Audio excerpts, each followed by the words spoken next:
কোরআনের মাহফিলে যদি বসেন, কোরআনের মাহফিলে যদি ধৈর্য নিয়ে বসে থাকেন, আউয়াল তো আখের শুরু থেকে শেষ পর্যন্ত যদি বসে থাকেন, পিছনের গুনাহগুলোরে মাফ করে দিবেন তিনি কে? কোরআনের মাহফিল নিয়ে যদি ছোটখাটো উল্টা পাল্টা কোনো কথা বলেন, পৃথিবীর কেউ আপনার বিরুদ্ধে না গেলেও একজন আপনার বিরুদ্ধে চলে যাবে। কে তিনি বলেন? আরো জোরে একটু আওয়াজ দিয়ে বলেন কে? 17টা বছর মাহফিলে অনেক জায়গায় 144 ধারা জারি হয়েছে। 17টা বছর অনেক জায়গায় মাহফিলগুলো বন্ধ করে দেওয়া হয়েছে। যুবকরা মাহফিলের স্টেজ সাজিয়েছে, যুবকরা মাহফিলের প্যান্ডেল সাজিয়েছে, যুবকরা মাহফিলের পোস্টার করেছে, 50,000 1 লক্ষ টাকা খরচ করে প্যান্ডেল কমপ্লিট করেছে। ওই দিন এসে উল্লুক্কা পাঠাগুলো, ওই দিন এসে কোরআনের দুশমনগুলো বহু মাহফিল 144 ধারা জারি করে দিয়েছে।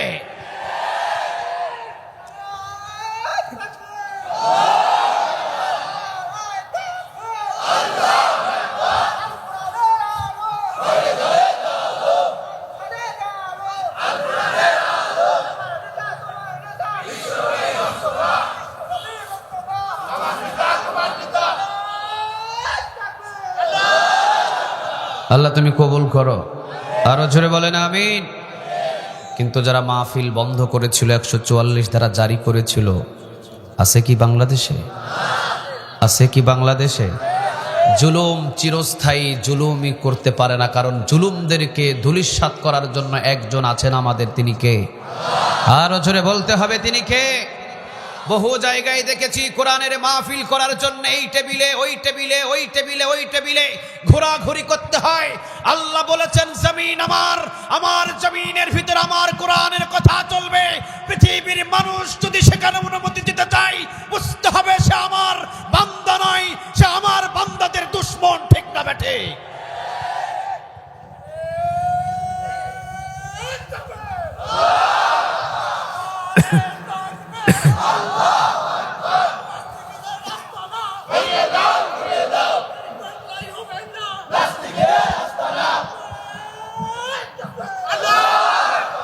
আল্লাহ তুমি কবুল করো, বলেন আমিন।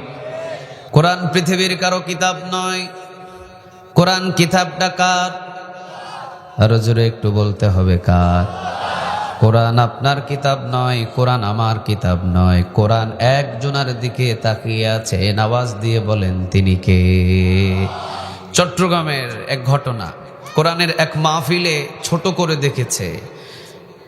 সে মাহফিল কমিটির সামনে এসে দাঁড়িয়ে বলেছে, কোরআনের মাহফিলে কোনো লাভ নাই।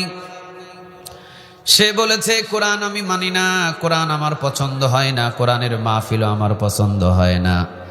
মাহফিল থেকে বাড়ি গিয়েছে, ঘুমিয়েছে। ঘুম থেকে জাগার পরে মসজিদের ইমাম, মসজিদের খতিব এবং মসজিদের সকল ইমাম কমিটিদের কাছে এসে পা ধরে মাপ চায়। চিন্তা করলেন, পা ধরে মাপ চাই, কিন্তু জবানের ভিতরে কোনো কথা নাই, শুধু চোখ দিয়ে পানি পড়ছে। তার পিতা এবং মা, বাবা, আত্মীয় স্বজনদের জিজ্ঞাসা করলেন, গতকালকেই তো তিনি কোরআনের মাহফিলে আঙ্গুল দেখিয়ে দেখিয়ে কথা বলেছিল যে কোরআনের মাহফিল নাকি কোনো লাভ হয় না, কোরআন আমি মানি না, কোরআন আমার পছন্দ হয় না। আজকে শুধু পা ধরে মাপ চাই মাহফিল কমিটিদের, কিন্তু তার জবানে কোনো কথা নাই কেন? পিতা এবং মাতা তিনারা বলছেন, রাতের বেলা কোথায় থেকে যেন এসেছে, খুব ক্লান্ত এবং শ্রান্ত শরীর, খাবার না খেয়ে ঘুমিয়েছে রাতের বেলা। যখন সকালবেলা ঘুম থেকে উঠে চোখের পানি পড়ছে, জিজ্ঞাসা করলাম, বাবা কেন তোর চোখ দিয়ে পানি পড়ছে এবং কথা বলিস না কেন? ইশারা দিয়ে বলছে, আমার জবানে এখন আর কোনো কথা নাই, শুধুমাত্র কথা বলার চেষ্টা করছি, কিন্তু জবানের ভাষাটুকুও কেড়ে নিয়েছেন তিনি কে? এটা কোরআন, সাধারণ কোনো কিতাব নয়। এ পর্যন্ত যারাই কোরআনের মাহফিল থেকে আঙ্গুল দিয়ে ইশারা করে কথা বলেছে,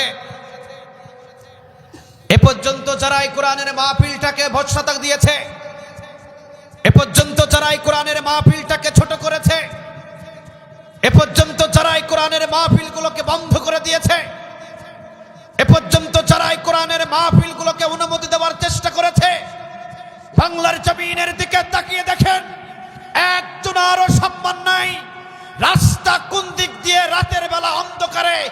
পারাপার হয়ে পালিয়ে গেছে, একজনেরও খবর পাওয়া যায় না। ঠিক না বেঠি? এটা কোরআন।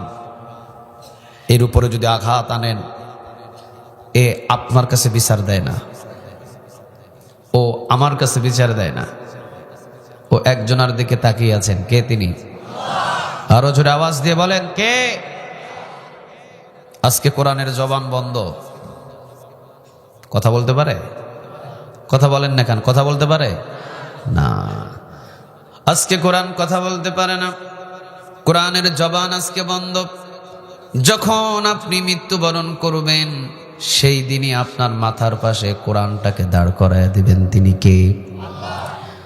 ওই দিন জবান দিয়ে কোরআন কথা বলবে, আর আপনার জবানটারে বন্ধ করে দিবেন। তিনি কে?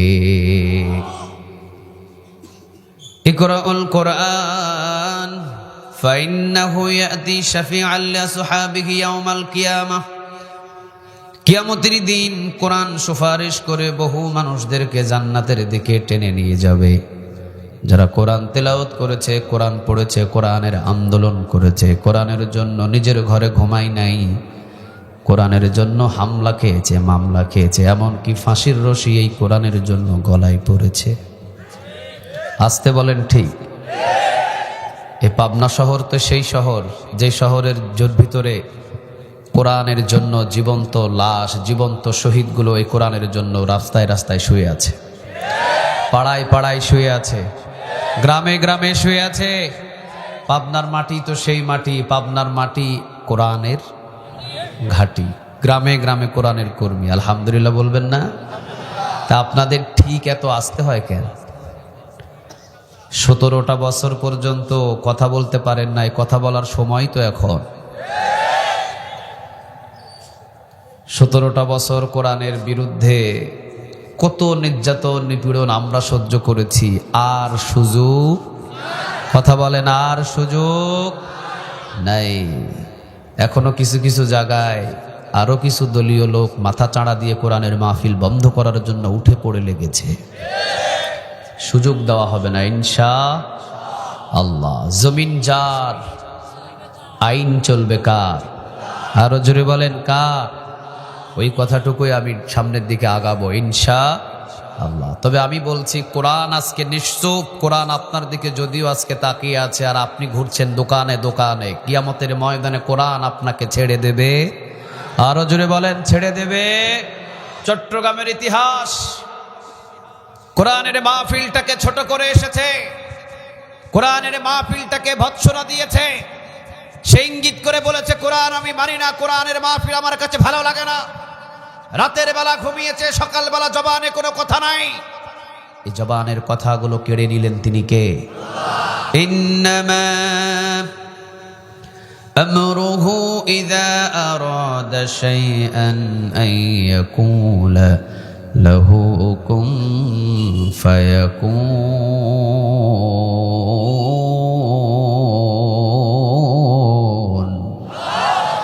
আল্লাহ শুধু বলেন কুন হও, সাথে সাথে হয়ে যায়। আল্লাহ শুধু বলেন কুন হও, সাথে সাথে হয়ে যায়। আজকে যদি এই মাহফিলের সকল মানুষদেরকে আল্লাহ অনুমতি দিয়ে বলেন সবাই মারা যা, 1 সেকেন্ডের ভিতরে আমাদের সবাইকে দুনিয়া থেকে উঠায় নিতে পারেন। তিনি কে? ওই ক্ষমতাটা কি আল্লাহর নাই? আরো জোরে বলেন নাই? কেমনি দিকে কোরআনের মাহফিল চলছে, কোরআন থেকে আলোচনা চলছে। যেই মাহফিলে 1 ঘন্টা বসলে 60 বছর নফল ইবাদতের নেক আমলনামায় জমা করে দেন, তিনি কে? এর চাইতে কি আমার কাছে দোকান বড় হয়ে যায়? আরো জোরে বলেন, দোকান কি বড় হয়ে যায়?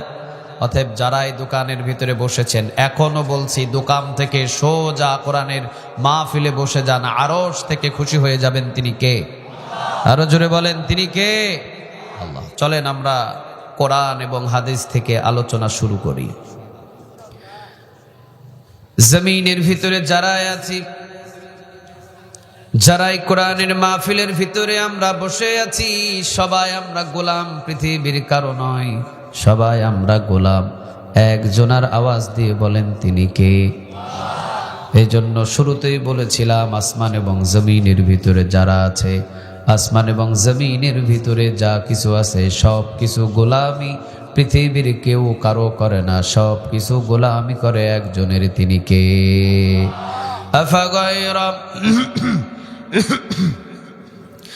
আফাগায়রা দীনিল্লাহি ইয়াবগুনা ওয়া লাহু আসলামা মান ফিস সামাওয়াতি ওয়াল আরদি তাওআও ওয়া কারহাও ওয়া ইলাইহি ইউরজাউন।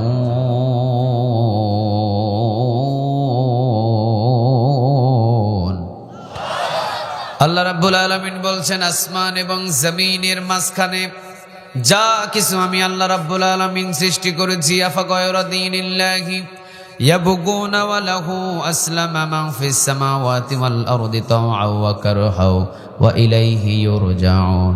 আসমান এবং জমিনের ভিতরে আমি আল্লাহ রাব্বুল আলামিন যা কিছু রেখে দিয়েছি, ইচ্ছা এবং অনিচ্ছায় সব কিছু গোলামি করে একজনের। আওয়াজ দিয়ে বলেন, তিনি কে? প্রমাণ? প্রাইমারি স্কুলের টিচার আছে এখানে? প্রাইমারি স্কুলের শিক্ষক আছে? মাদ্রাসার শিক্ষক আছে এখানে? হ্যাঁ,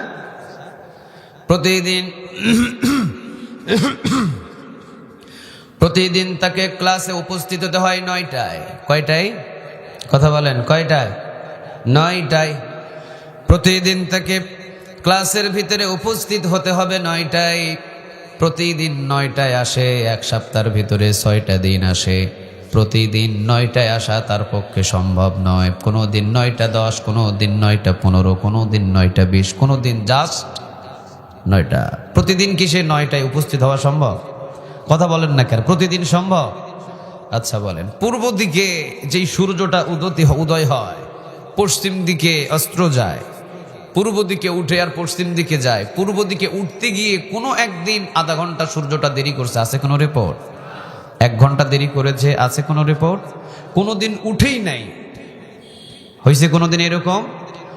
প্রতিদিন পূর্ব দিকে ওঠে, আবার প্রতিদিন পশ্চিম দিকে চলে যায়। বলেন তো দেখি, কোনো জায়গায় ব্রেক করে না, কোনো জায়গায় থেমে থাকে না, কোনো জায়গায় আড়াল হয় না।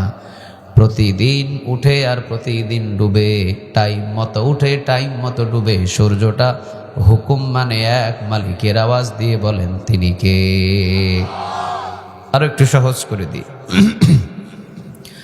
সূরা আর রহমানের ভিতরে আল্লাহ রাব্বুল আলামিন বলছেন, মারাজাল বাহরাইনি ইয়ালতাকিয়ানি বাইনাহুমা বারযাখুন লা ইয়াবগিয়ান ফাবিআইয়ি আলাই রাব্বিকুমা তুকাদ্দিবান।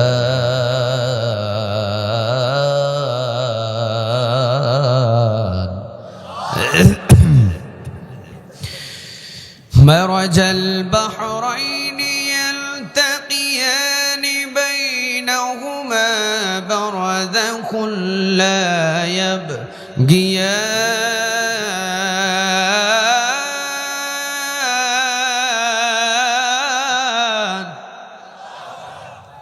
একদিকে লবণাক্ত পানি, আরেক দিকে মিঠা পানি। এক সাগরের ভিতরে কয় ধরনের পানি? একই সাগরের ভিতরে আল্লাহ রাব্বুল আলামিন 2 ধরনের পানি রেখে দিয়েছেন। একদিকে লবণাক্ত পানি, আরেক দিকে মিঠা পানি। মাঝখানে কোনো ওয়াল নাই, আছে? এক সাগরের ভিতরে কয় ধরনের পানি আছে? মাঝখানে কোনো ওয়াল নাই, মাঝখানে কোনো দেয়াল নাই, মাঝখানে কোনো পার্টিশন নাই, মাঝখানে কোনো ধরনের আলাদা করার জন্য কোনো ওয়াল পার্টিশন আল্লাহ রাব্বুল আলামিন দেন নাই। শুধু আল্লাহ বলে দিয়েছেন, লবণাক্ত পানি মিঠা পানির ভিতরে যাবি না, মিঠা পানি লবণাক্ত পানির ভিতরে যাবি না। আল্লাহ রাব্বুল আলামিন শুধু হুকুম দিলেন, এই পানি ওই পানির ভিতরে যায় না, ওই পানি এই পানির ভিতরে যায় না। একদিকে ঘোলা পানি আর একদিকে চকচকে পানি, এই পানি ওই পানির ভিতরে মিশ্রিত হয় না। বলেন, 2 পানি হুকুম মানছে একজনের। আওয়াজ দিয়ে বলেন, তিনি কে? আরো একটু কাছে আসে। আপনাদের কষ্ট হচ্ছে? আপনাদের কষ্ট হচ্ছে?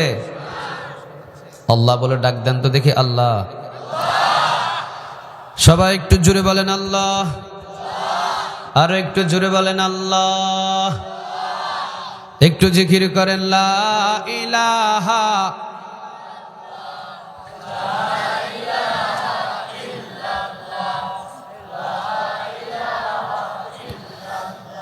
লা ইলাহা ইল্লাল্লাহ মুহাম্মাদুর রাসূলুল্লাহ সাল্লাল্লাহু।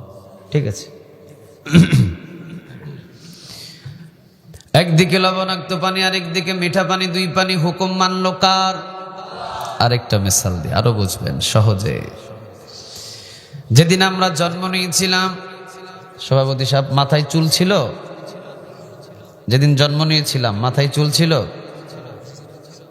ছিল? চুল নিয়েই দুনিয়াতে আসছি, মাশাআল্লাহ। আপনাদের সবার ছিল? ছিল না? কার কার হাত তুলেন দেখি। ওই একজনের হাত ছিল না মনে হয়। মাথায় চুল ছিল কার কার? হাত তুলেন। এই তো কথা বুঝতে পারছেন, হাত নামান। ছিল না কার কার? হাত তুলেন। সবার ছিল? যেই দিন আমরা জন্ম নিয়েছিলাম প্রত্যেকের মাথায় আমাদের চুল ছিল। প্রত্যেকে আমরা চুল নিয়ে দুনিয়াতে এসেছি, আমাদের প্রত্যেকের মাথায় চুল ছিল। শুধু চুল না, চোখের ভুরু ছিল, চোখের ভুরু ছিল, চোখের পাপড়ি, তিনটা চুল নিয়ে, কয় দাড়িও ছিল বলে, এদিকে দাড়ি ছিল, মুছ ছিল, কয় দাড়িও ছিল। জন্ম নিতে পারি নাই, দাড়ি কোথায় থেকে আসবে? যেদিন আমরা জন্ম নিয়েছিলাম সেই দিন আমাদের মাথার চুল ছিল, চোখের ভুরু ছিল, চোখের পাপড়ি ছিল, তিনটা চুল নিয়ে আমরা দুনিয়াতে এসেছি। মাথার চুল, চোখের ভুরু, চোখের পাপড়ি, তিনটা চুল নিয়ে আমরা দুনিয়াতে আসলাম। বলেন তো দেখি, চোখের ভুরু কাটার জন্য কে কতবার সেলুন দোকানে গেছেন? আছে কোনো হিসাব? গেছেন কোনোদিন?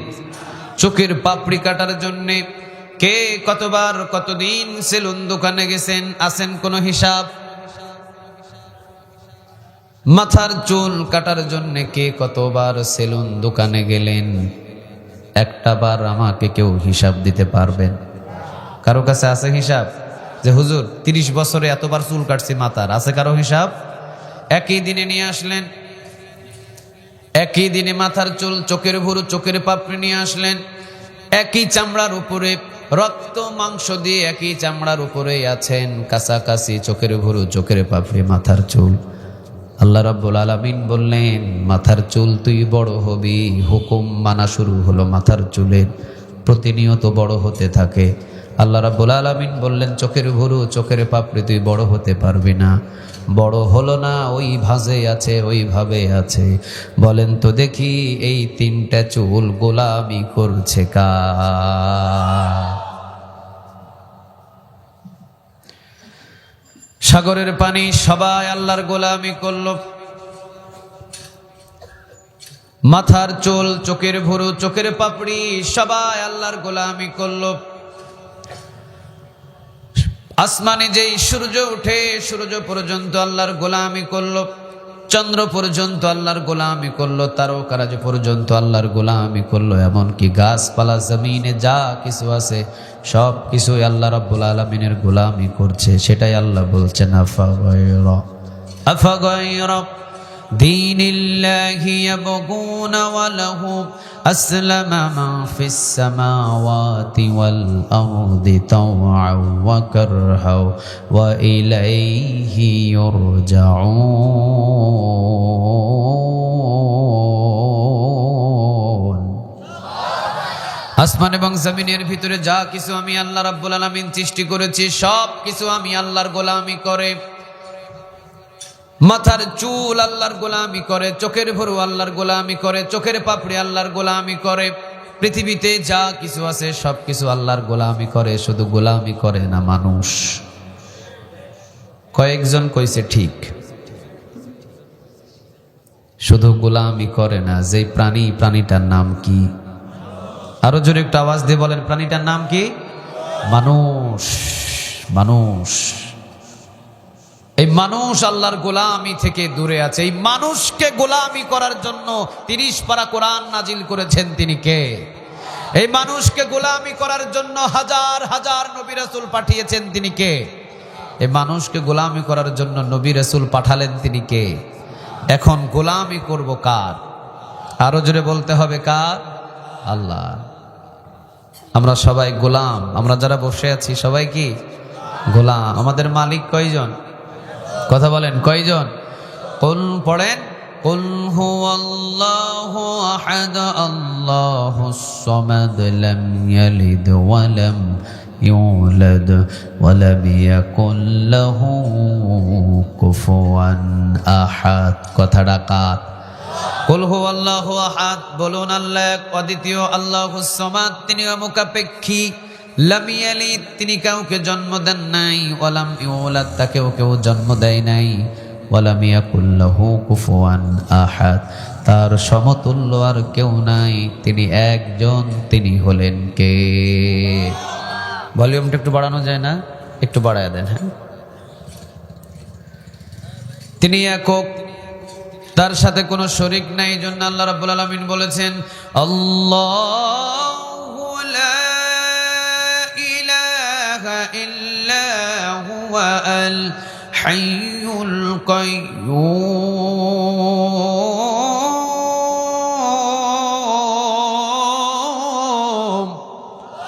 আল্লাহু লা ইলাহা ইল্লা হুয়া আল হাইয়ুল কাইয়্যুম। আল্লাহ হচ্ছেন তিনি, যিনি ছাড়া কোনো ইলাহ নাই। সুবহানাল্লাহ বলবেন না? তিনি ছাড়া কোনো উপাস্য নাই।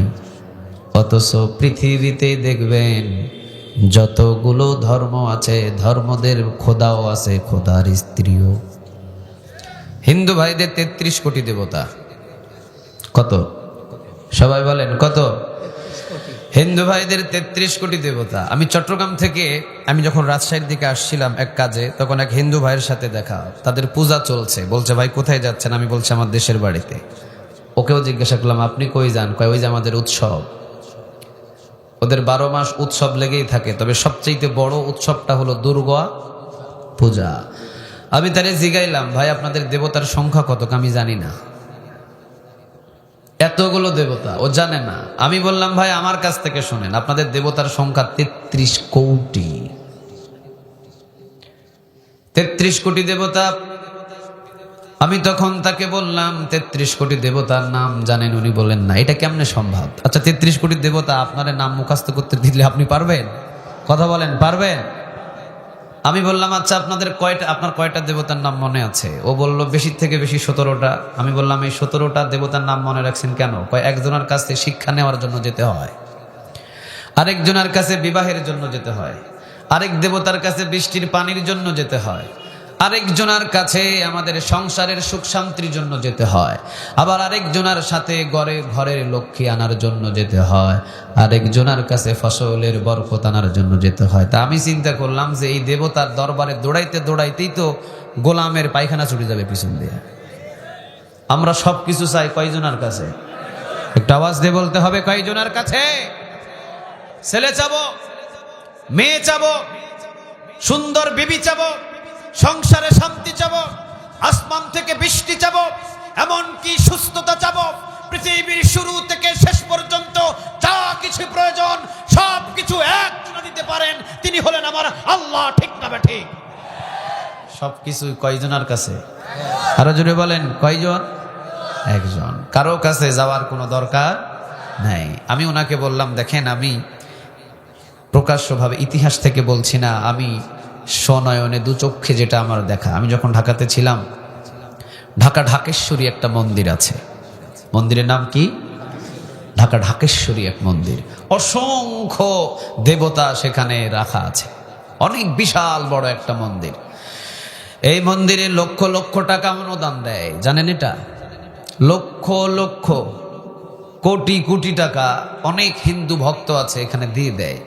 অনেক সময় এখানে অসংখ্য টাকা আসে, কিন্তু এই ঢাকেশ্বরী মন্দিরের ভিতরে বড় 10টা হাত নিয়ে যে দাঁড়িয়ে থাকে, ওটার নাম কি? আপনারা তো ভালো বুঝতে পারবেন, আপনারা জানতো ওইটা দেখতে। হ্যাঁ, ওদের উৎসব মুসলমান ছাড়া জমেই না। ওরা কি কোনো ঈদের চাঁদে আসে? কোনো কোরবানে আসে? আপনি যান কেন? কেন যান? ওদের উৎসব মুসলমান ছাড়া জমেই না। 10টা হাত, বিশাল বড় 10টা হাত। আপনারা কি বিরক্ত হচ্ছেন? আপনারা কি বিরক্ত হচ্ছেন? চলে যাবেন? কে কে যাবেন হাত তুলেন দেখি। চলে যাবেন? এক এলাকায় বক্তা ওয়াজ করা শুরু করছে, চোখ বন্ধ করে, চোখ খুলে দেখে কেউ নাই। বক্তা সাহেব পড়ছে বিপদে। বক্তা এবারে বলছে, এলাকার সব মানুষ কাফের, এলাকার সব মানুষ ফাসিক। আমার এই ওয়াজের ভিতরে ফালায়া সব গিয়া ঘরে ঘুমাইছে।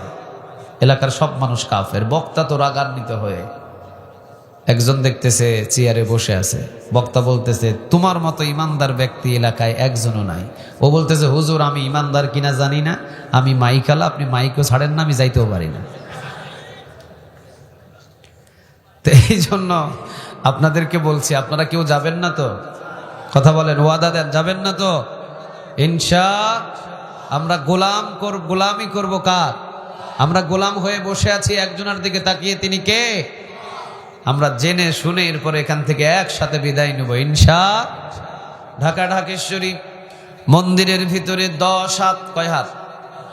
10 হাত। এই মন্দিরে 10 হাত যার যে দেবতাটা ছিলেন, যার নামটা হলো দুর্গা, তার গলার ভিতরে 100 ভরি স্বর্ণের চেন উপহার দিয়েছে এক ভক্ত। 100 ভরি স্বর্ণের চেন দিয়ে 10 হাত নিয়ে দাঁড়িয়ে আছে। সুরের তো ধর্ম নাই। কথা বলেন, আছে? সুর রাতের 1টা বাজে 2টা বাজে এসে দুর্গার গলা থেকে 100 ভরি স্বর্ণের চেন চুরি করে নিয়ে চলে গেছে।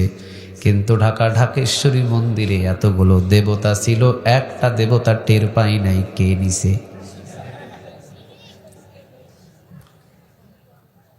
এবার আপনারা বলেন, এই দেবতা দিয়ে কি কোনো কাজ করা যাবে? এই দেবতা কি আপনাকে কোনো কল্যাণ দিতে পারবে? 33 কোটি দেবতার পায়ের নিচে 33 কোটি দেবতার পায়ের কাছে নম নম বলে কোনো লাভ নাই। দয়াবান এক আল্লাহর পায়ের নিচে কদমে সেজদায় লুটিয়ে পড়ো, পিছনের জিন্দেগির সব গুনাহ মাফ করে দিবেন তিনি কে? তাহলে আমরা গোলামি করব কার? আরো জোরে বলতে হবে, কার? এই জন্য আল্লাহ রাব্বুল আলামিন বলছেন, আল্লাহু লা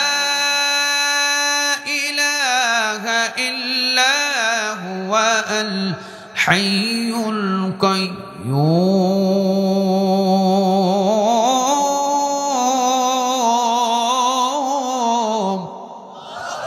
কার কথা বলেন? আরেকটু জোরে বলেন, কার? কোন আয়াত থেকে পড়ছি?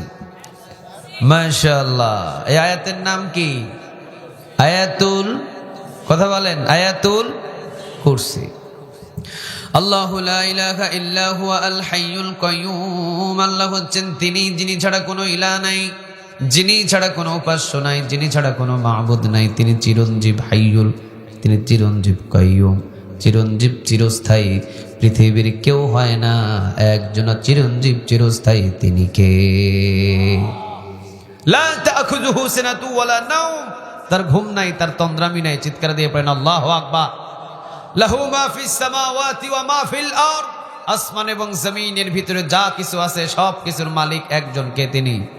আর একটু আওয়াজ দিয়ে বলেন, কে? আসমান এবং জমিনের ভিতরে যা কিছু আছে সব কিছুর মালিক যদি তিনি হয়, গোলামি করবেন কার? আর একটু আওয়াজ দিয়ে বলেন, কার? মানুষের গোলামি করার আমাদের এখন আর সময়। আরো জোরে বলেন, মানুষের গোলামি করার এখন আর সময় নাই। চলেন আলোচনায় ঢুকে যায়। ইনিল হুকমু ইল্লা লিল্লাহ। সৃষ্টি যার, আইন চলবে কার? আরো জোরে একটু আওয়াজ দিয়ে বলেন, সৃষ্টি যার, আইন চলবে কার?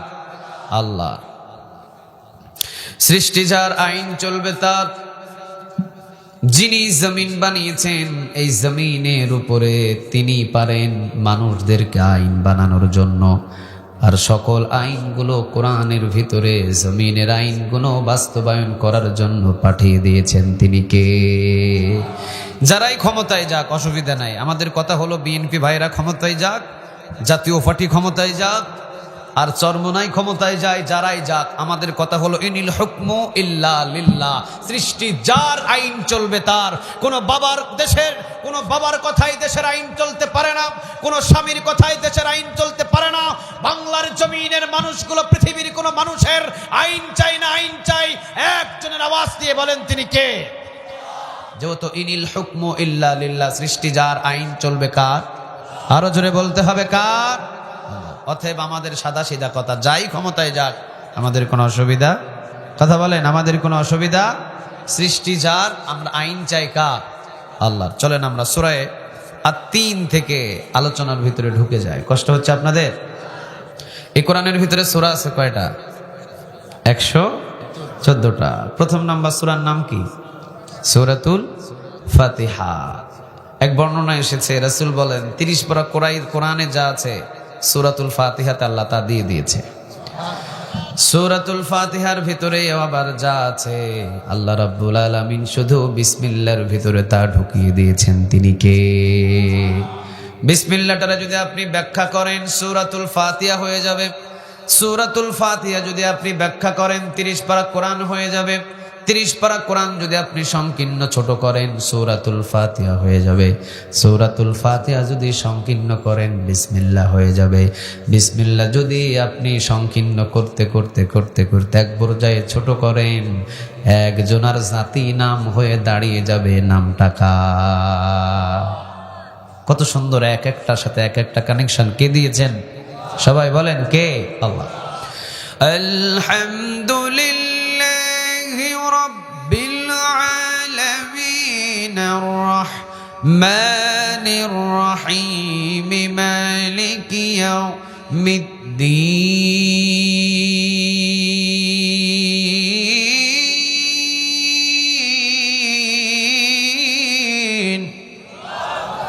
সূরাতুল ফাতিহা একবার যদি কেউ তেলাওয়াত করেন 15 পারা কোরআন তেলাওয়াতের নেক আমল নামায় জমা করে দিবেন। তিনি কে?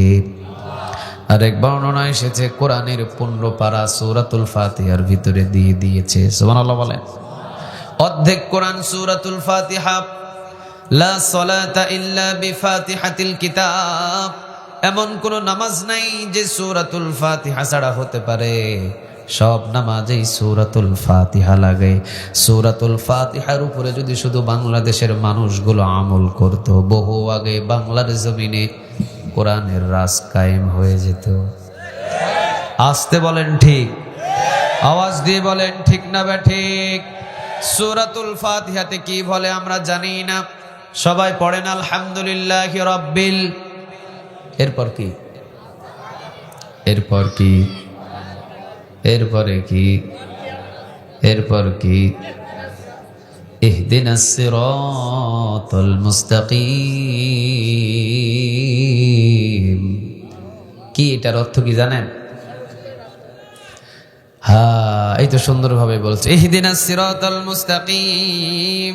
ইহদিনাস সিরাতাল মুস্তাকিম, আল্লাহ সরল সোজা জান্নাতের সঠিক পথ তুমি আমারে দেখাও। কার কাছে চায়? আর একটু জোরে বলেন কার? আল্লাহর কাছে চাইলেন সরল সোজা জান্নাতের সঠিক পথ। আর মসজিদ থেকে বাহির হইয়া মানুষের বানানো পথের মিছিলে যান কেমনি আপনি?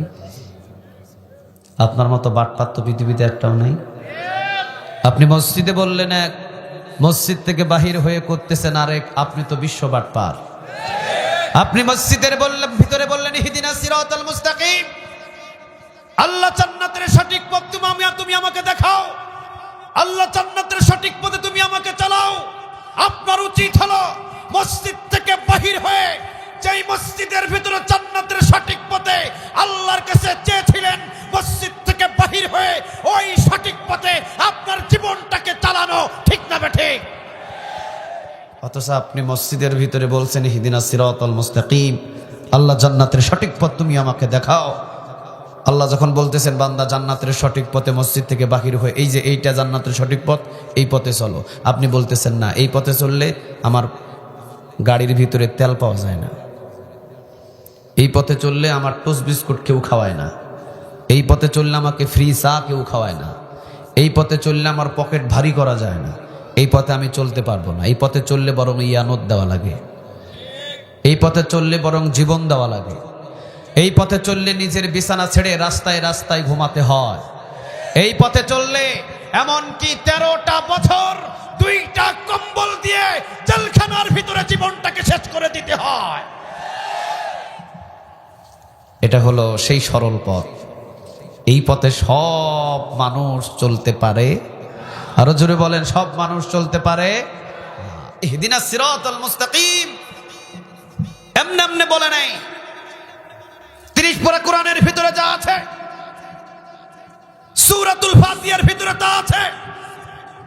সূরাতুল ফাতিহার ভিতরে যা আছে বিসমিল্লাহর ভিতরেই তা আছে। বিসমিল্লাহটা ব্যাখ্যা করবেন, সূরাতুল ফাতিহা হয়ে যাবে। সূরাতুল ফাতিহা ব্যাখ্যা করবেন, 30 পারা কোরআন হয়ে যাবে। এমনি এমনি বলে নাই। একজন মানুষ প্রতিদিন 40 থেকে 42 রাকাত নামাজ পড়ে। 42 রাকাত নামাজের ভিতরে 42 বার তাকে পড়তে হয় ইহদিনাস সিরাতাল মুস্তাকিম, ইহদিনাস সিরাতাল মুস্তাকিম, ইহদিনাস সিরাতাল মুস্তাকিম। আল্লাহ জান্নাতের সরল সঠিক সোজা পথ তোমার কাছে চায়। সব সূরা ভেঙে ভেঙে পড়া যায়, সূরাতুল ফাতিহাটা কি ভেঙে ভেঙে পড়া যায়? কথা বলেন, মাসলার ওয়াজ চলছে এখন। সব কোরআনের সূরা ভেঙে ভেঙে পড়া যায়, সূরাতুল ফাতিহাটা কি ভেঙে ভেঙে পড়া যায়? ইযা যুলজিলাতিল আরদু জিলজালাহা ওয়া আখরাজাতিল আরদু আসকালাহা ওয়া ক্বালাল ইনসানু মা লাহা। 3 আয়াত পড়লেন, রুকুতে চলে যান, ইমাম সাহেবেরা আছেন, নামাজ হয়ে যাবে। কথা বলেন না কেন? নামাজ হবে? কথা বলেন, হবে? আলহামদুলিল্লাহি রাব্বিল আলামিন আর রহমানির রহিম মালিকি ইয়াউমিদ্দিন। আল্লাহু আকবার বলে যদি রুকুতে যান নামাজ হবে? আরো জোরে বলতে হবে, নামাজ হবে। তাহলে সূরাতুল ফাতিহা ভেঙে ভেঙে পড়ার কোনো নিয়ম? আরো জোরে বলেন, কোন নিয়ম? আল্লাহ রাব্বুল আলামিন এই জন্য নবীকে বলেছেন, নবী আপনি জানান লা সালাতা ইল্লা বিফাতিহাতিল কিতাব। এমন কোন নামাজ নাই যে সূরাতুল ফাতিহা ছাড়া হতে পারে। ও নবী, সূরাতুল ফাতিহা ছাড়া কোনো নামাজ হবে না। পরিপূর্ণভাবে আপনাকে সূরাতুল ফাতিহা পড়তে হবে। অর্ধেক অর্ধেক ভাবে পড়ার কোনো নিয়ম নাই। পরিপূর্ণভাবে যদি আপনি সূরাতুল ফাতিহা পড়েন, তাহলে সূরাতুল ফাতিহার ভিতরে আছে ইহদিনাস সিরাতাল। সবাই বলেন, ইহদিনাস সিরাতাল। ও আল্লাহ, জান্নাতের সঠিক পথ তুমি আমাকে দেখাও, জান্নাতের সরল পথ তুমি আমাকে দেখাও, জান্নাতের সোজা পথ তুমি আমাকে দেখাও। কার কাছে চাইলেন? আরো জোরে বলেন, কার? ফজর নামাজে 4 রাকাত নামাজ 4 বার, 4 রাকাতে 4 বার চাইলেন কার কাছে? যোহর নামাজে ধরেন 10 রাকাত পড়লেন, 10 রাকাতে 10 বার কার কাছে চাইলেন? আসর নামাজে 4 রাকাতে 4 বার কার কাছে চাইলেন? মাগরিব নামাজে 5 রাকাতে 5 বার কার কাছে চাইলেন? এশার নামাজে যে কয় রাকাত পড়লেন, প্রতি রাকাতে ইহদিনাস সিরাতাল মুস্তাকিম বলে জান্নাতের সরল পথ কার কাছে চাইলেন? জান্নাতের সরল পথ আল্লাহ রাব্বুল আলামিনের কাছে চাইলেন। মসজিদে উচিত হলো মসজিদ থেকে বাহির হয়ে যেই সরল পথ আপনি আল্লাহ রাব্বুল আলামিনের কাছে চেয়েছিলেন, ওই সরল পথ মেনে মেনে মসজিদ থেকে বাহির হয়ে ওই রাস্তা দিয়ে চলা দরকার ছিল, ঠিক না বেঠি? এখন সরল পথ মসজিদে চাইলাম, সরল পথের নামটা কি? সূরা ইব্রাহিমের 1 নম্বর আয়াতের ভিতরে আল্লাহ রাব্বুল আলামিন সরল পথের কথা এবার বলে দিচ্ছেন, বান্দা তুমি যেই মসজিদের ভিতরে সূরাতুল ফাতিহার ভিতরে আমি আল্লাহ রাব্বুল আলামিনের কাছে চেয়েছিলে ইহদিনাস সিরাতাল মুস্তাকিম, আল্লাহ জান্নাতের সরল পথ তুমি আমাকে দেখাও। বান্দারে, জান্নাতের সরল পথ আমি আল্লাহ রাব্বুল আলামিন কোনটা সেটা আমি তোমাদেরকে জানিয়ে দিচ্ছি। আসো এবার সূরা ইব্রাহিম খুলবেন, 1 নম্বর আয়াত খুলবেন। কিতাবুন আনজালনাহু ইলাইকা লিতুখরিজান নাসা মিনাল যুলুমাতি ইলান নূর।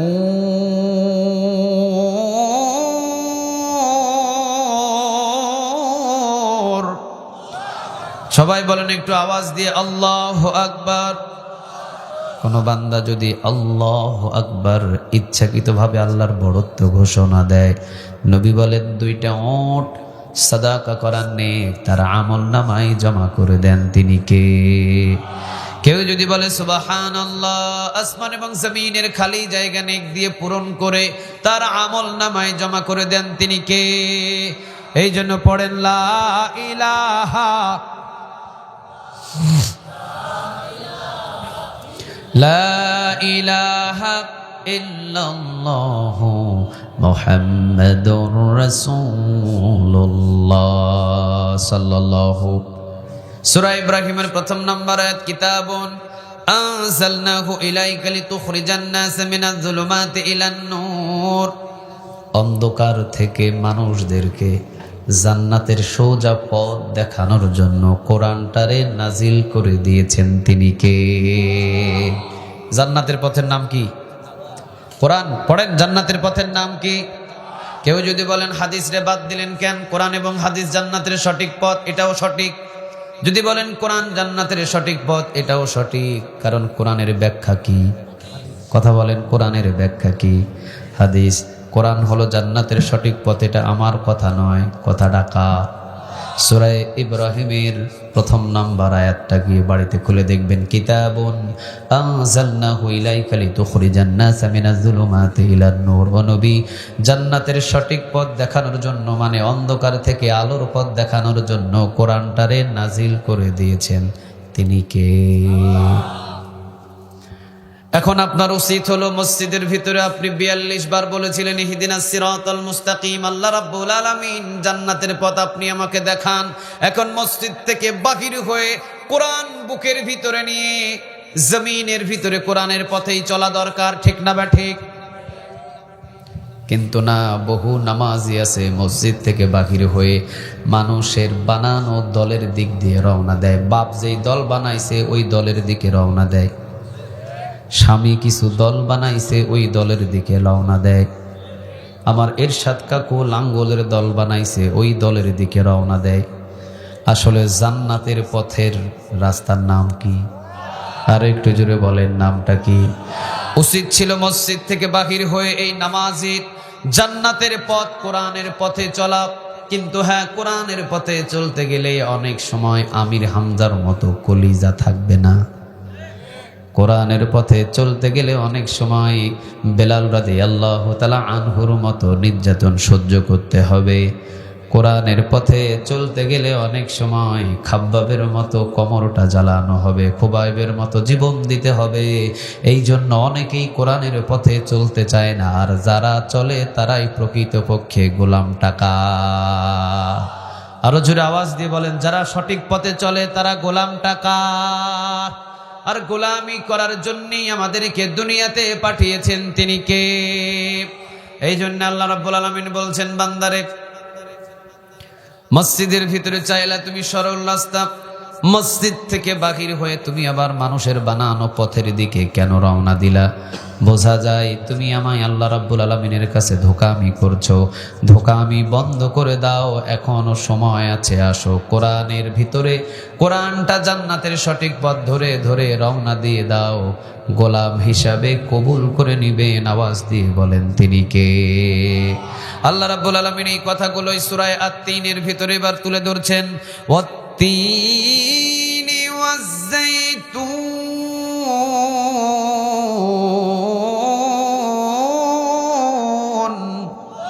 ওয়াত-তিন, তিন ফলের কসম। ডুমুর ফল চিনেন? ডুমুর আপনারা চিনেন? ডুমুর, বাংলাদেশের ডুমুর, ডুমুরের মতোই প্রায় তিন ফল, তবে সৌদি আরবের এবং বাইতুল মুকাদ্দাসের তিন ফল আর বাংলাদেশের ডুমুর একটু তফাৎ। ডুমুর ফল যেমন মিঠা নয় তেমনটা মিষ্টি নেই, কিন্তু তিন ফল অনেক মিঠা এবং অনেক এনার্জি। মুফাসসিরিন কেরাম বলছেন, তিন ফল যদি কেউ নিয়মিত খায়, যৌবন শক্তি মৃত্যু পর্যন্ত তার অটল রেখে দিবেন, তিনি কে? বরকতি ফল। ও তিন, তিন ফলের কসম আমি খাই নাই, এই তিন ফলের কসম খাইছেন, তিনি কে? আরো জোরে বলেন। আল্লাহর নাম নিতে আপনাদের কেমন লাগে? আল্লাহ বলে যদি কেউ ডাক দেয়, আমল নামায় সাথে সাথে 40টা নেক জমা হয়ে যাবে। ডাক দেন তো দেখি, আল্লাহ। আরো জোরে বলেন, আল্লাহ। আরো জোরে বলেন, আল্লাহ। আল্লাহর নামের ধ্বনি আমরা 17টা বছর তো দিতেই পারি নাই। একজন দাঁড়াইছে লিল্লাহে তাকবীর দেওয়ার জন্য, ফট করে ডিপজলের মতো নেতা দাঁড়ায় গেছে। আজকে মাহফিলের ডান দিকে যিনি বসা সভাপতি, এমন দায়িত্বশীল, ওনার নাম পোস্টারে এসেছেন আলহাজ হজরত মাওলানা মাহতাব উদ্দিন সাহেব।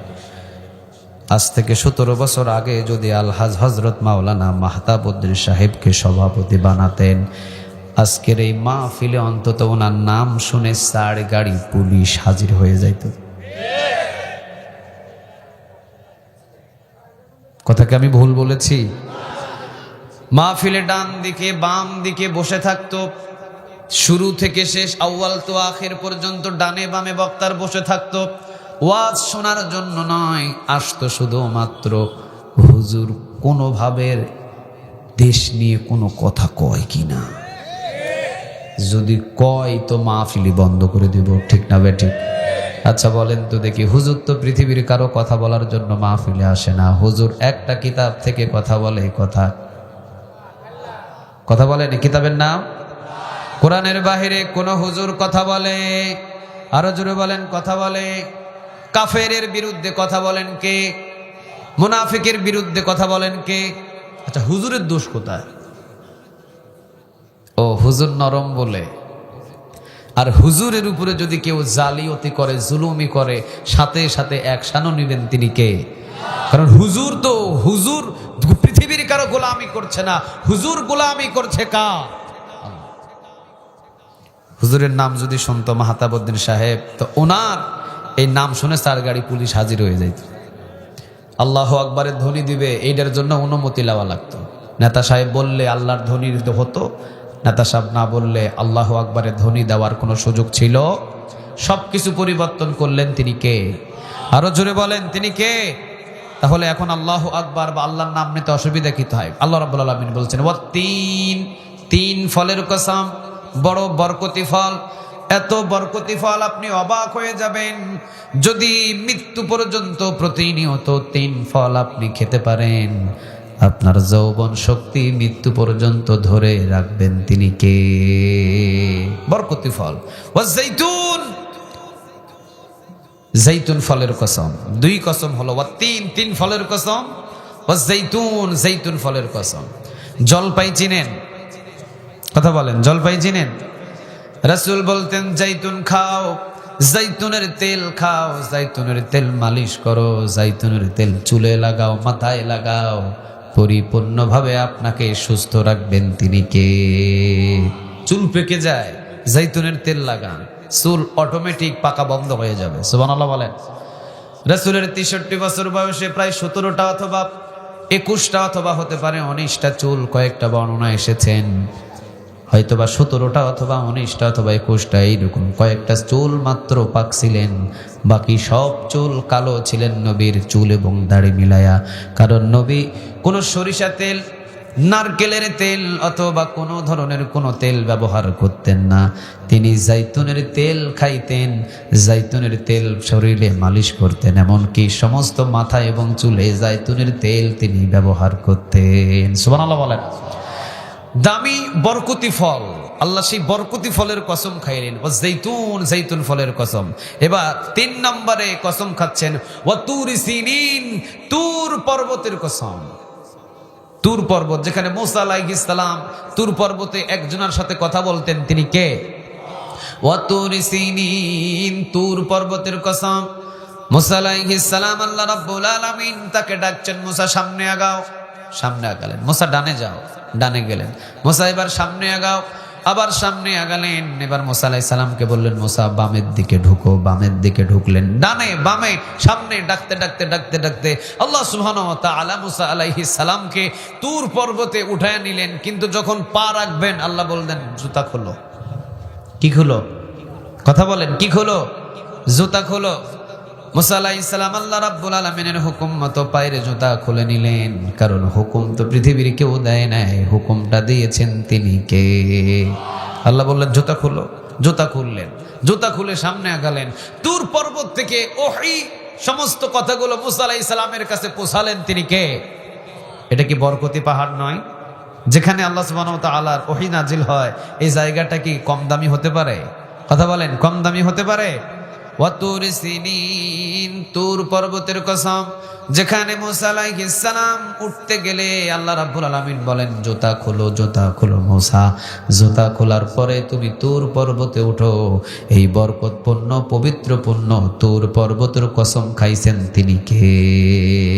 তিনটা কসম। চতুর্থ নাম্বার, ওয়াহাদাল বালাদিল আমিন, নিরাপদ মক্কা নগরীর কসম। চিৎকার দিয়ে পড়েন আল্লাহু আকবার। আপনি খুন করেছেন, বুঝেন কথাটা, আপনি খুন করেছেন, একজন মানুষকে হত্যা করেছেন, আপনাকে ফাঁসির রায় দেওয়া হয়েছে ওই রাষ্ট্র থেকে।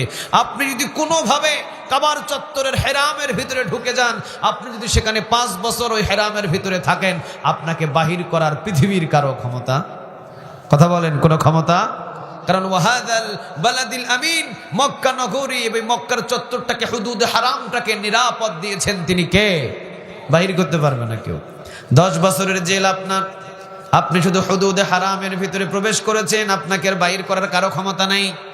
কারণ ওয়াহাদাল বালাদিল আমিন, নিরাপদ মক্কা নগরীর কসম, অর্থাৎ মক্কা নগরীকে নিরাপদ নগরী হিসাবে ঘোষণা দিয়েছেন তিনি কে? আব্রাহাম, চিনেন আপনারা?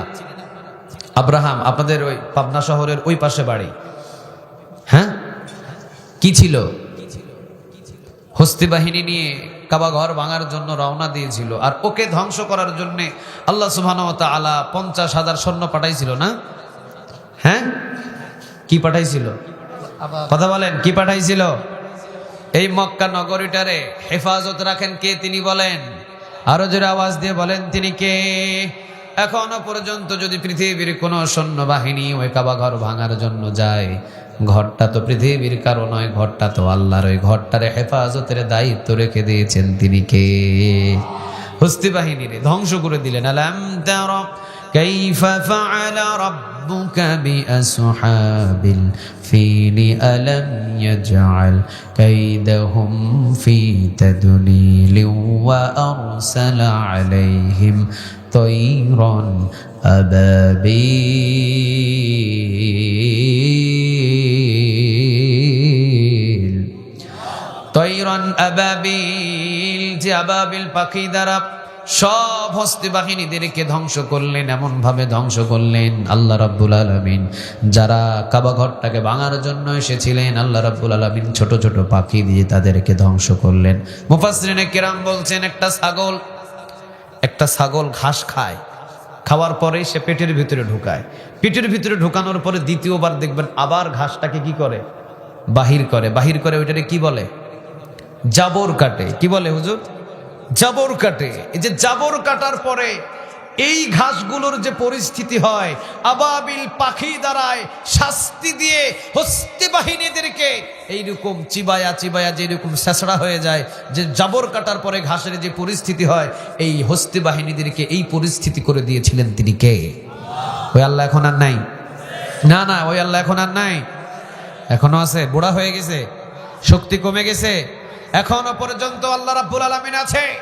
আজও যদি পৃথিবীর ভিতরে কোরআনের বিরুদ্ধে, ইসলামের বিরুদ্ধে, আল্লাহর বিরুদ্ধে, আল্লাহর আইনের বিরুদ্ধে যদি কেউ মাথা চাড়া দিয়ে উঠে, আজ পর্যন্ত আল্লাহ সেই পরিমাণ শাস্তি দেওয়ার জন্য বসে আছে। ঠিক না বেঠে? আল্লাহ এইরকম না যে উনি বুড়া হয়ে গেছে, এখন আর আগের মতো শক্তি নাই। আমরা হই বুড়া, আল্লাহ কি বুড়া হয়? আমাদের শক্তি কমে, আল্লাহর কি শক্তি কমে? আমাদের হাত বদল হয়। ইনি হয়েছে চেয়ারম্যান, এবার পরের বছরে আরেকজন হবে। আল্লাহর কি হাত বদল হয়? আল্লাহ কি ক্ষমতা বসার জন্য আমাদের মতো ভোটাভুটি করা লাগে? যদিও ভোটাভুটি এখনকার যুবকেরা জানেই না কেমনে ভোট হয়। এটা ভুলেই গেছে যে বাংলাদেশে যে ভোটাভুটির একটা নিয়ম ছিল, 17 বছর যারা বয়স, এরা ভুলে গেছে যে ভোট কেমনে হয়। ভোট তো হয় না, ভোট ছাড়াই নেতা হয়। এরা জানবে না, আমরা হয়তো জানবো যে ভোটাভুটি হইতো। আল্লাহকে কি এরকম ভোট দিয়ে ক্ষমতার চেয়ারে বসা লাগে? না। উনি আগেও যেমন, এখনো তেমন, ভবিষ্যতেও উনি তেমন। ধরে না, যখন ধরে ইন্দুরের গর্ত খুঁজে পাওয়া যায়। কথা বলেন, খুঁজে পাওয়া যায় না। আল্লাহ বলছেন ওয়াহাদাল বালাদিল আমিন, নিরাপদ মক্কা নগরীর কসম। কয়টা কসম খাইলেন? সবাই বলেন কয়টা? আল্লাহ রাব্বুল আলামিন এবার বলছেন, লাকাদ খালাকনাল ইনসানা أحسن تقويم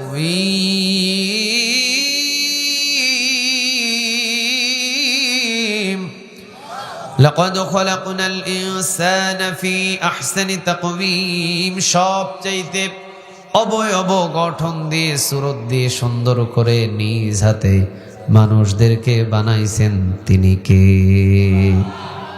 এত সুন্দর করে আমি বানালাম আর তুই গোলামি করস মানুষের, এটা কি সহ্য করা যায়? সবাই বলেন না, এটা কি সহ্য করা যায়? মানুষটা এত সুন্দর গঠন দিয়ে বানালেন তিনি কে? তো গোলামি করতে হবে কার? কিন্তু মানুষ দুনিয়াতে এসে স্বার্থের জন্য মানুষের বানানো পথের দিকে রওনা দিয়েছে। আল্লাহর কোরআন ভুলে গেছে, আল্লাহর ইবাদত ভুলে গেছে, আল্লাহর বন্দেগী ভুলে গেছে। আল্লাহ বললেন, বান্দা লাকাদ খলাকনাল ইনসানা ফি আহসানি তাকওয়িম, সবচেয়ে সুন্দরতম অবয়ব গঠন দিয়ে আমি আল্লাহ মানুষ তোকে নিজ হাতে বানাইছি। চিৎকার দিয়ে পড়েন আল্লাহু আকবার। তাকায়া দেখেন নিজের চেহারার দিকে, কত সুন্দর করে আল্লাহ রাব্বুল আলামিন আপনাকে বানিয়েছেন। আল্লাহ রাব্বুল আলামিন বলছেন, বান্দা হাজার গুনাহ করবির পরও আমি তোরে ভালোবাসি। আল্লাহ বলবেন না, যতই গুনাহ কর, যা কিছুই কর, আয় বান্দা আমার কাছে তাওবা করে ফিরে আয়, আমার গোলামি করা শুরু কর। গোলামি করা শুরু করবি আর আমার কাছে তাওবা করবি, পিছনের সব গুনাহগুলোরে মাফ করে দিবেন তিনি কে? কারণ কি? লাকাদ খলাকনাল ইনসানা ফি আহসানি তাকওয়িম, সবচেয়ে অবয়ব গঠন সুরত দিয়ে আমি আল্লাহ তোকে সুন্দর করে বানাইছি। তুই পাপ করলেও আমি আল্লাহ তোরে ভালোবাসি। সুবহানাল্লাহ বলতে পারলেন না? 100টা খুন করার পরেও তারে মাফ করে দিয়েছেন তিনি কে? আরো জোরে বলেন তিনি কে? মুসা আলাইহিস সালাম তিনি আল্লাহ রাব্বুল আলামিনের কাছে বললেন, আল্লাহ রাব্বুল আলামিন, এলাকার ভিতরে সবচেয়ে গুনাহগার মানুষটাকে আমি তাকে দেখতে চাই। একটু পরে দেখেন একটা বাচ্চা হাতের ভিতরে করে নিয়ে হেঁটে যায়। আল্লাহ বললেন, এই মানুষটা এলাকার সবচাইতে গুনাহগার। বিকেলবেলা মুসা আলাইহিস সালাম তিনি আল্লাহ রাব্বুল আলামিনকে বললেন, রব্বে কারীম, এই এলাকার ভিতরে সবচাইতে নেককার মানুষ যার কোনো গুনাহ নাই, ওই মানুষটাকে দেখেন। সকালবেলা যেই মানুষটা বাচ্চা নিয়ে হেঁটে গেছিলেন গুনাহগার মানুষ, বিকেলবেলা ওই মানুষটাই হেঁটে যায়। আল্লাহ বললেন, এই মানুষটাই এলাকার ভিতরে সবচাইতে গুনাহ মুক্ত মানুষ। সুবহানাল্লাহ, এর কোনো গুনাহই নেই। মুসা আলাইহিস সালাম বললেন, আল্লাহ সকালবেলা বললেন এর চাইতে পাপী মানুষ নাই, এখন বিকেলবেলা বলতেছেন এর চাইতে কোনো এর চাইতে কোনো নিষ্পাপ মানুষই নাই। আল্লাহ বললেন, সকালবেলা ছিল সবচেয়ে গুনাহগার, তাওবা করেছে, আমি আল্লাহ বিকেলবেলা তাকে সমস্ত গুনাহ মাফ করে একদম মুক্ত জিন্দেগি গড়া মানুষ বানায়া দিয়েছি। চিৎকার দিয়ে পড়েন আল্লাহু আকবার। এর কোনো গুনাহই নাই। সকালবেলা ছিল এলাকার সবচেয়ে গুনাহগার, আর বিকেলবেলা সবচেয়ে ভালো মানুষ তারে বানায়া দিলেন তিনি কে? আরো জোরে বলেন তিনি কে? এই জন্য আল্লাহ বলছেন, লাকাদ খলাকনাল ইনসানা ফি আহসানি তাকওয়িম, সবচাইতে অবয়ব গঠন দিয়ে সুরত দিয়ে আমি মানুষকে সৃষ্টি করেছি দুনিয়ার ভিতরে। এত সুন্দর করে আমি মানুষকে বানাইছি রে বান্দা, কারণ আমার গোলামি করার জন্যে। আসো আমার গোলামি শুরু করো। কত গুনাহ করেছো, সব গুনাহগুলোরে মাফ করে দিবেন তিনি কে? গুনাহ করলেও আল্লাহ আপনারে ভালোবাসে, কারণ বানাইছে কে? আরো জোরে বলেন না কে? আল্লাহ। নূহ আলাইহিস সালাম 950 বছর উনি দাওয়াত দিলেন। কত বছর? প্রতিদিন মার খান, প্রতিদিন রক্তাক্ত হন। জিবরিল আলাইহিস সালাম এসে তাকে মুছে দেন, আবার পরিপূর্ণ সুস্থ হন। পরের দিন তিনি বলেন, পরের দিন আমার দাওয়াতি কাজ কি? তিনি বলেন, আবার ওই মানুষদের কাছে আপনি গিয়ে দাওয়াত দিবেন। পরের দিন আবার দাওয়াত দেওয়া শুরু করেন, আবার পাথর খান। হঠাৎ করে একদিন নূহ আলাইহিস সালাম আল্লাহর কাছে বললেন, আল্লাহ এই কওমদের সব মানুষদেরকে আপনি ধ্বংস করে দেন। আল্লাহ রাব্বুল আলামিন বলেন, নূহ তুমি যাও, কিস্তির উপরে নৌকার উপরে উঠে যাও, প্লাবন দিচ্ছি, প্লাবন দিয়ে সব ধ্বংস করে দিব। কারণ নবীরা যখন হাত তুলে আল্লাহর দরবারে হাতের দোয়া কবুল করে নেন তিনি কে? নবীকে একদিন সাহাবীরা এসে বললেন, নবী আপনি মদিনাতে বৃষ্টি হয় না, বৃষ্টির জন্য দোয়া করেন। নবী এবার 2 হাত তুলে বলেন, আল্লাহ মদিনাতে বৃষ্টি দাও, বৃষ্টির প্রয়োজনেই মদিনায়। হাত নামানোর আগে মদিনাতে বৃষ্টি পড়া শুরু হলো। প্রথম দিন সারাদিন বৃষ্টি হলো, আবার সারা রাত বৃষ্টি হলো। দ্বিতীয় দিন সারাদিন সারা রাত, তৃতীয় দিন সারাদিন সারা রাত, 5 দিন 6 দিন 7 দিন 1 সপ্তাহ টানা রাত দিন বৃষ্টি। সমস্ত মানুষ এসে নবীরে বলে, নবী আর বৃষ্টির দরকার নাই, দিন এবং রাত বৃষ্টি। ও নবী, মদিনার ভূমিতে আর বৃষ্টির দরকার নাই নবী গো, অন্তত বৃষ্টি বন্ধ করার ব্যবস্থা করেন। সুবহানাল্লাহ বলবেন না? হাত তুলে দোয়া করলেন, রব্বে কারীম, আর বৃষ্টির মদিনা মানুষের দরকার নাই, বৃষ্টিটা একটু বন্ধ করে দেন। আল্লাহ বলেন, নবী গো, বৃষ্টি দেওয়ার জন্য আপনি বলেছেন, বন্ধের জন্য তো আপনি বলেন নাই। যদি বন্ধের জন্য আপনি না বলতেন, কিয়ামত পর্যন্ত এইভাবে বৃষ্টি আমি মদিনার ভিতরে ঢেলে দিতাম। কারণ নবীরা যখন হাত তুলে নবীদের হাত সরাসরি আরশ পর্যন্ত কবুল করে নেন, তিনি কে? মুসা আলাইহিস সালাম।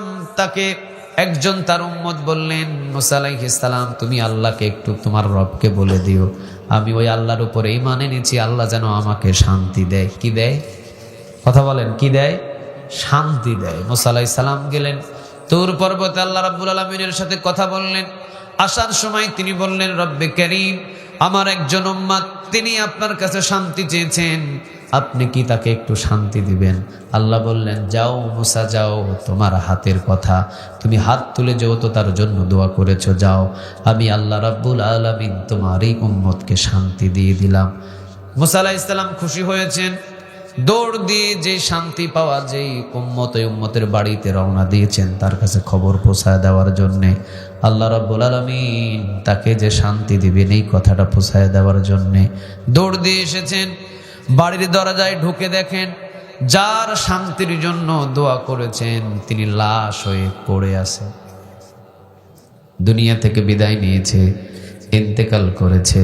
ছেলে কাঁদে, মেয়ে কাঁদে, বিবি কাঁদে, আত্মীয় স্বজন সবাই কাঁদে, সবাই কান্নার রোল পড়েছে। মুসা আলাইহিস সালাম আল্লাহ রাব্বুল আলামিনকে এবার বললেন, আল্লাহ, এটা কেমন শান্তি? উনি নবী ছিলেন একটু গরম টাইপের, উনি বললেন, আল্লাহ, এটা কেমন শান্তি দিলেন? ছেলে কাঁদে, মেয়ে কাঁদে, বিবি কাঁদে, এটা কেমন শান্তি আল্লাহ? এই শান্তির জন্য তো আপনারা আমি বলি নাই, আপনি তাকে শান্তি দিবেন দুনিয়ার, ভালোভাবে বলছেন, আমি একটু শান্তি দেন, এটা কেমন শান্তি? ছেলে মেয়ে সবাই কাঁদে। আল্লাহ রাব্বুল আলামিন এবার বললেন, পয়গম্বর মুসা, তোমার দামি হাত দিয়ে যেহেতু তুমি তোমার উম্মতের জন্য শান্তি চেয়েছো, আমি আল্লাহ রাব্বুল আলামিন দুনিয়ার 2 দিনের শান্তি দিয়ে তোমার হাতটাকে আমি ছোট করতে চাই নাই, এই জন্য মৃত্যু দিয়ে আমি আল্লাহ তোমার উম্মতের জন্য চিরস্থায়ী জান্নাতের শান্তি দান করে দিয়েছি। এই জন্য নবীরা যখন হাত তুলেন, নবীদের হাতের দোয়া সরাসরি কবুল করে নেন। তিনি কে? নূহ আলাইহিস সালাম বললেন, আল্লাহর সহ্য হয় না, ধ্বংস করে দাও, যাও নৌকাতে উঠো। নৌকাতে উঠলেন, 40 দিন 40 রাত পর্যন্ত বৃষ্টি প্লাবন দিলেন, সব মানুষ পোকামাকড় সহ সবাইরে ধ্বংস করে দিলেন। আওয়াজ দিয়ে বলেন, তিনি কে? কেউ নাই, কোনো মানুষ নাই, সব মানুষকে ধ্বংস করে দিয়েছে।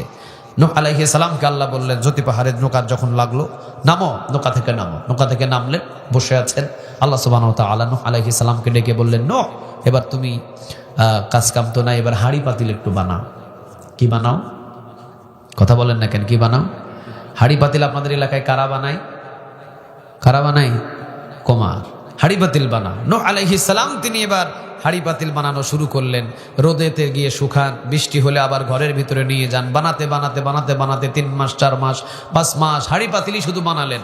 আর সুন্দর করে রং টং দিয়ে হাঁড়ি পাতিলগুলো চকচক চকচক করে সুন্দর করে হাঁড়ি পাতিল বানালেন। আল্লাহ সুবহানাহু ওয়া তাআলা বললেন, নূহ, হাতের ভিতরে যে লাঠি আছে, তোমার ওই হাতের লাঠি দিয়ে প্রত্যেকটা হাঁড়ি এবং পাতিলগুলো ভেঙে দাও। কি করো? ভেঙে দাও। নূহ আলাইহিস সালাম বললেন, আল্লাহ, আপনি বললেন বানাতে, হ্যাঁ বানাইতে বলছি, ভাঙতেও তো আমি বলতেছি, ভাঙো। হাতের লাঠি দিয়ে এবার সমস্ত হাঁড়ি পাতিলগুলো ঠাস ঠাস ঠাস ঠাস করে ভাঙা শুরু করলেন, সবগুলো ভেঙে ফেললেন, কিছুই নেই।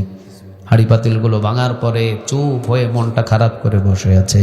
আল্লাহ বললেন, নূহ, মন খারাপ? হ্যাঁ ইয়া রব, মন খারাপ। কি জন্য মন খারাপ? হাঁড়ি পাতিল আপনি বানাতে বললেন, আবার হাতের লাঠি দিয়ে ভাঙতে বললেন। এত যত্ন করে বানাইলাম, আবার এত কষ্ট করে বানাইলাম, আপনি হাতের লাঠি দিয়ে ভাঙতে বললেন, ভেঙে ফেললাম। আল্লাহ বললেন, হাঁড়ি পাতিল ভাঙছিলা, খাওয়াইছিলা কয়দিন? কয়েকদিনও খাওয়াই নাই। তুমি যখন ভাঙছিলা পালাইছিল কেউ? কয় না, পালাই নেই। তুমি যখন হাঁড়ি পাতিলের উপর আঘাত করেছিলা, হাও মাও করে তোমার কাছে কান্নাকাটি করেছিল কেউ? কয় না। আল্লাহ রাব্বুল আলামিন বলেন 6 মাস শুধুমাত্র হাড়ি পাতিল বানায় কষ্ট করে ভাঙার সময় তোমার যদি এত ব্যথা লাগে, আমি যে এতদিন পর্যন্ত এই মানুষদেরকে খাওয়াইছিলাম, পড়াইছিলাম, তুমি যে হাতের দোয়া করে বললা আল্লাহ এগুলোরে ধ্বংস করে দাও, আমি আল্লাহ বান্দাদেরকে মৃত্যু দেওয়ার পরে আমি আল্লাহর কি বিন্দু পরিমাণ কষ্ট লাগে না? তোমার 6 মাসের হাড়ি পাতিল বানায়া যদি এত কষ্ট লাগে, আমি আল্লাহর কি কষ্ট লাগে নাই?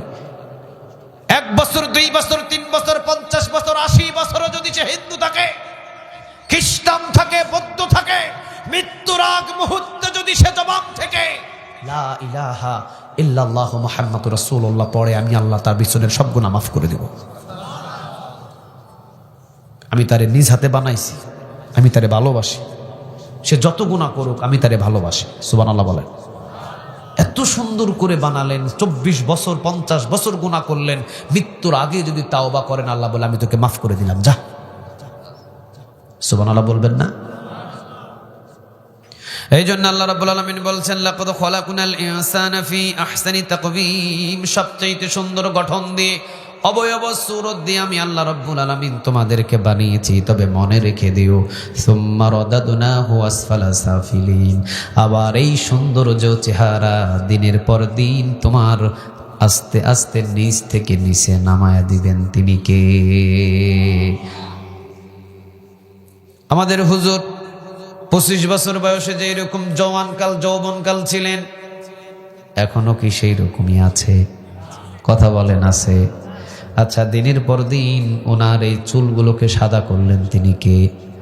দিনের পর দিন শরীরের ভিতরে আস্তে আস্তে শক্তি কমায়া দিলেন, তিনি কে? আল্লাহ বলছেন সুম্মা রাদাদনাহু আসফালা সাফিলিন, মনে করো না এত সুন্দর গঠন দিয়ে তোমাকে আমি দুনিয়াতে সৃষ্টি করেছি, সারা জীবন তোমার চেহারা সৌন্দর্য থাকবে। ন সুম্মা রাদাদনাহু আসফালা সাফিলিন, আমি নিচ থেকে নিচে নামাবো। এই যৌবন চিরস্থায়ী মনে করো না, এই হাতের শক্তি চিরস্থায়ী মনে করো না। আজকে মনে করো যে তুমি যদি এলাকায় দাঁড়াও, তাহলে তোমার সামনে কোনো কোরআনের কর্মী দাঁড়ানোর কারো ক্ষমতা নাই, সবাই রে মাইরা শেষ করে দিবা। এই শরীরের শক্তি সারা জীবন থাকবে না। তুমি আজকে যৌবনের শক্তি কোরআনের পক্ষে না কাটিয়ে তোমার যৌবনের শক্তি কোরআনের বিরুদ্ধে খাটিয়ে দিচ্ছ। নিরপরাধ মানুষদেরকে ধরে ধরে হামলা মামলা দিয়ে জেলখানায় ধরে পিটাচ্ছ। মনে করো না এই শক্তি সারা জীবন থাকবে। এই শক্তি তোমার শরীর থেকে একদিন কেড়ে নেবেন, তিনি কে? মনে করো না যে চিরস্থায়ী তোমার শরীরে শক্তি বইবে। এই শক্তি সুম্মা রাদাদনাহু আসফালা সাফিলিন, যিনি দিয়েছিলেন আল্লাহ বলছেন আমি আবার আস্তে আস্তে তাকে শক্তি কমায়া এমন নিচে নামাবো, লাঠি দিয়া হাঁটতে হবে। এই পরিস্থিতি কে করান? আরো একটু জোরে বলেন কে? এবার আল্লাহ রাব্বুল আলামিন বলছেন, এখানে মুফাসসিরিনে কেরাম বলছেন আসফাল সাফিলিন, কিছু কিছু মানুষদেরকে আমি বিদ্ধ হবে, কিন্তু এই মানুষদের চেহারা বিদ্ধ হবে, কিন্তু এদেরকে আমি আল্লাহ সুবহানাহু ওয়া তাআলা কলবের দিক দিয়ে আরো দিন দিন যৌবন শক্তি বাড়াবো। সুবহানাল্লাহ। বাড়িতে গিয়ে বললেন কিছু কিছু মানুষদেরকে আল্লাহ বিদ্ধ বানাবেন। তবে মুফাসসিরিনে কেরাম বলছেন আসফাল সাফিলিন, কিছু কিছু বিদ্ধ মানুষ আছে, ওরা বিদ্ধ হবে ঠিক, কিন্তু ওদের কল্পটা আমি দিন দিন যৌবন কালের চাইতেও শক্তিশালী বানাবো। চিৎকার দিয়ে পড়েন আল্লাহু আকবার। তারা কারা? আল্লাহ রাব্বুল আলামিন এবার বলছেন তারা হলো ওরা ইল্লাল্লাযীনা আমানু, যারা ঈমান এনেছে আমি আল্লাহর উপর, ওয়া আমিলুস সলিহাত, এবং নেক আমল করেছে। একজনাকে খুশি করার জন্য আওয়াজ দিয়ে বলেন তিনি কে? ফালাহুম আজরুন গায়রু মামনুন। এই আয়াত অনুযায়ী তারা যদি আমার আমলগুলো করতে পারে, ঈমান যদি আনতে পারে, তাদেরকে বৃদ্ধ বানাবো ঠিক, কিন্তু বৃদ্ধ যত বাড়বে, বৃদ্ধ যত আমি বাড়াবো, কলবের দিক দিয়ে আমি আল্লাহ তার কলবটাকে দিন দিন যৌবন বানায়া দিব। সুবহানাল্লাহ বলেন। একজন বৃদ্ধ দেখেন এখানে বসে আছে, এই বৃদ্ধ রাতে 3টা বাজে, পৌষ এবং মাঘ মাসের রাতের বেলা 3টা বাজে ঠান্ডা পানি দিয়ে ওযু করে 3 ঘন্টা 2 ঘন্টা 1 ঘন্টা তাহাজ্জুদ নামাজে দাঁড়ায় থাকা সম্ভব নয়। কিন্তু একজন বৃদ্ধ মানুষ দেখবেন দিনের বেলা লাঠি লাগে হাঁটতে গেলে, অথচ ওই মানুষটাই আবার রাতের 3টা বাজে ঠান্ডা পানি দিয়ে ওযু করে ওই মানুষটা তাহাজ্জুদ নামাজে 2 ঘন্টা দাঁড়ায় থাকে। তাহলে ওই মানুষটা বৃদ্ধ হয়েছে ঠিক, কিন্তু বৃদ্ধ হওয়ার পরে ওর কল্পটাকে যৌবনকালের চাইতেও বেশি পাওয়ারফুল শক্তিশালী বানায়া দিয়েছেন তিনি কে? তারা কারা? যারা ইল্লাল্লাযিনা আমানু, ঈমান আনে কার উপরে? ওয়া আমিলুস সলিহাত, এবং নেক আমল করে একজনাকে খুশি করার জন্য। আওয়াজ দিয়ে বলেন তিনি কে? আল্লাহ। অতএব এখান থেকে আমরা বুঝে নিলাম আমাদেরকে নিজ হাতে বানাইছেন তিনি কে? কি করার জন্য? গোলামি। কি করার জন্য? গোলামি। চিরস্থায়ী এই যৌবনকাল আমাদের চিরস্থায়ী থাকবে না। এই যৌবনকালটা একদিন না একদিন নিয়ে চলে যাবে। অতএব এই যৌবনকালটা যেন আমরা আল্লাহর জন্য, কোরআনের জন্য, ইসলামের জন্য কাটিয়ে দিতে পারি। আল্লাহ আমাদের সবাইকে কবুল করো, বলেন আমিন। এবং বৃদ্ধ আল্লাহ বানাবেন, সুম্মা রাদাদনাহু আসফালা সাফিলিন, নিচ থেকে একদম নিচের দিকে নিয়ে চলে যাবে। এই হাত দিয়ে এই বাজারের ভিতরে বাজার করে এক হাতে 20 কেজি, আরেক হাতে 20 কেজি, 40 কেজির বাজার এই বেড়া যৌবনকালে নিয়ে গেছে। এখন বাজার করে নিজের লাঠি নিয়ে নিজের শরীরে চালাইতে পারে না। কে বৃদ্ধ বানালো? আরো জোরে বলেন কে? সুযোগ যৌবনকালে ইবাদত বন্দেগী করা। কিয়ামতের ময়দানে নবী বলেন, আল্লাহ বান্দাদেরকে ডাক দিয়ে বলবেন, যৌবনকালের হিসাব দিয়ে আমার সামনে থেকে তুমি পার হয়ে চলে যাও, যৌবনকালের হিসাব দিয়ে জান্নাতে চলে যাও। সুবহানাল্লাহ বলবেন না? বৃদ্ধকালের হিসাবের দিকে নজর দিবেন না তিনি কে? এই জন্য সুম্মা রাদাদনাহু আসফালা সাফিলিন, আল্লাহ নিচ থেকে নিচের দিকে যৌবনটাকে নামিয়ে দিবেন, দাঁত ফালাইয়া দিবেন, চোখ অন্ধ করে দিবেন, হাতের শক্তি কেড়ে নিবেন, পায়ের শক্তি কেড়ে নিবেন, একের পর এক সব কেড়ে নিবেন। তবে কিছু কিছু মানুষদেরকে আল্লাহ সুবহানাহু ওয়া তাআলা বৃদ্ধ হলে সম্মান বাড়াবেন। তারা কারা? তারা ইল্লাল্লাযীনা আমানু ওয়া আমিলুস সলিহাতি ফালাহুম আজরুন গায়রু মামনুন।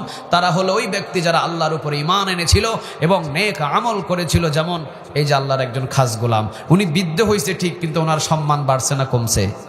আরো জোরে বলেন, বাড়ছে না কমছে? এইরকম যদি ঈমান আনে এবং নেক আমল করে বৃদ্ধ বয়সে তাদের সম্মান এবং মর্যাদা বাড়ায়া দিবেন তিনি কে? আল্লাহ যেন এই আয়াত অনুযায়ী, আল্লাহ যেন এই সূরা অনুযায়ী আমাদের সবাইকে যৌবনকালের সময়গুলো কাজে লাগানোর তৌফিক দান করেন, বলেন আমিন।